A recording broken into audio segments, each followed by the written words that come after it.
Okay, well today's project on the Jeep is actually going to be fixing the blinkers and hazard relay. I'll show you right here. Yeah, I'll try to do it right-handed. Okay, here's the hazards. Well, what I first noticed was that the blinkers weren't working. You know, you left, right. Here, if you want to, I can. Yeah, left, right, does nothing.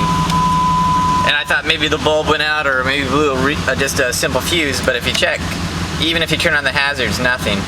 And it'd be really unusual, for all of the blinkers to die at the same time. So one blinker, sure, a bulb. One side, or just the blinkers, maybe a fuse. But when you had everything go wrong, it sounds like a relay. And from what I'm looking up at, it sounds like it's a pretty common issue. And the good news is that the replacement is pretty straightforward as well. This is what's bad. It's the, let's see if we can get it to refocus. Anyway, it's the relay for the blinkers and the hazards. And where that's located on your Jeep is going to be right here. You know where your fuse box is under here? It's right about here. So we're going to have to take off these shrouds and then pull it out, swap in the new one. We should be good to go. So that's what we do today. First step is we have to pop this off.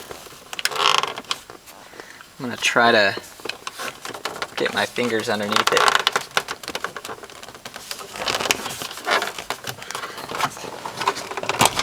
There we go.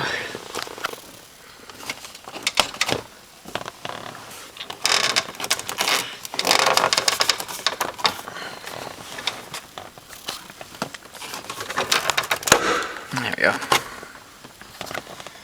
So I'm just pulling it up to get it off. It just popped out. Let's look at what connectors use it in here.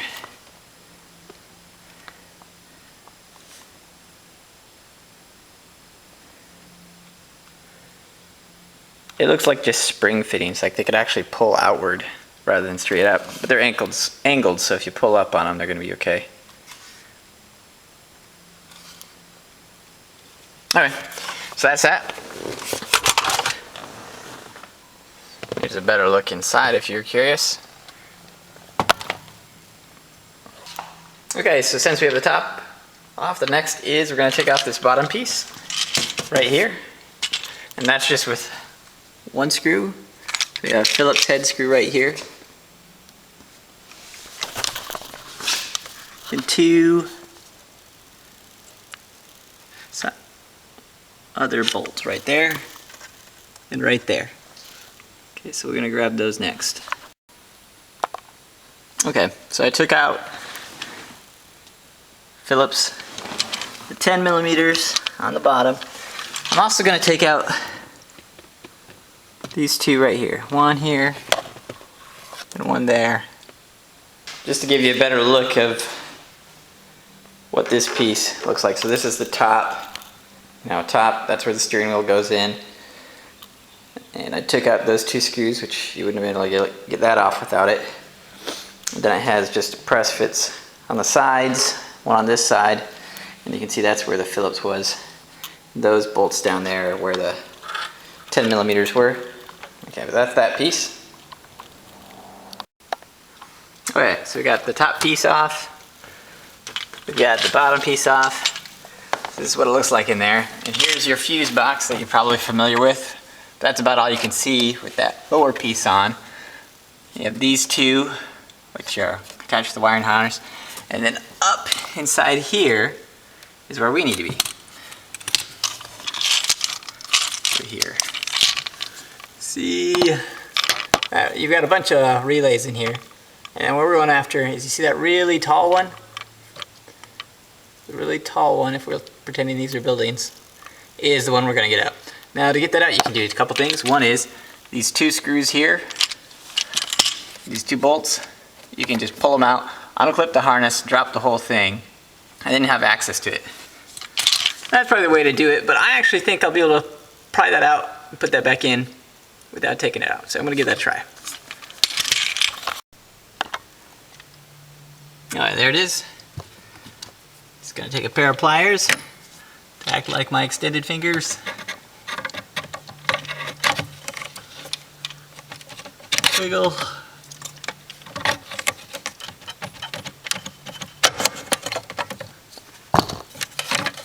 Ta-da!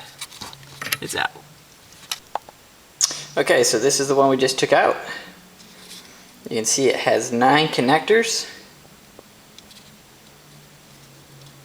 Part is 50732, and I actually think the one matters more is that 466094. But anyway, this is the relay. Now I also read that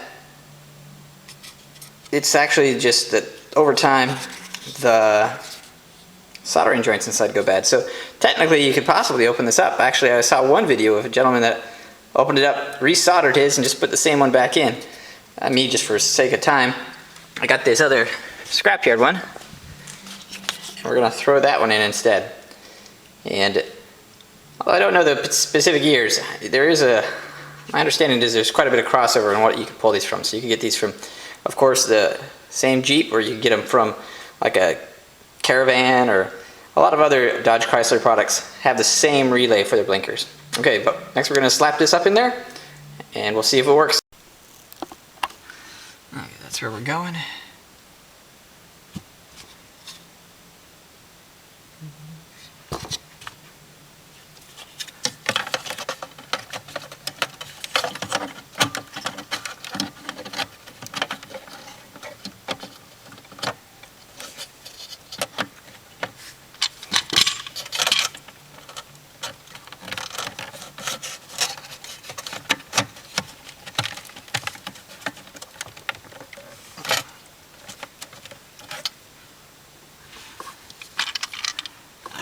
It's up in there.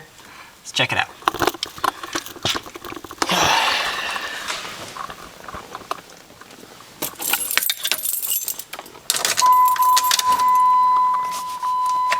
Ta-da! Blinkers are back. Okay, it's just that relay. Me, I got mine off of eBay. I think it's 14 bucks. And seriously, maybe we'll open it up, the old one, later, but it just looks like it was a soldering issue, and so if you crack it open and just resolder it, you can have yours done for free. And assembly's going to be the reverse as putting it together. I'm going to put on the lower one, bolt it in, bolt up the 2 top connecting points right here. The top portion will just pop in, and then it'll be done. Right now though, I'm going to vacuum out everything beneath here. But I hope this helps.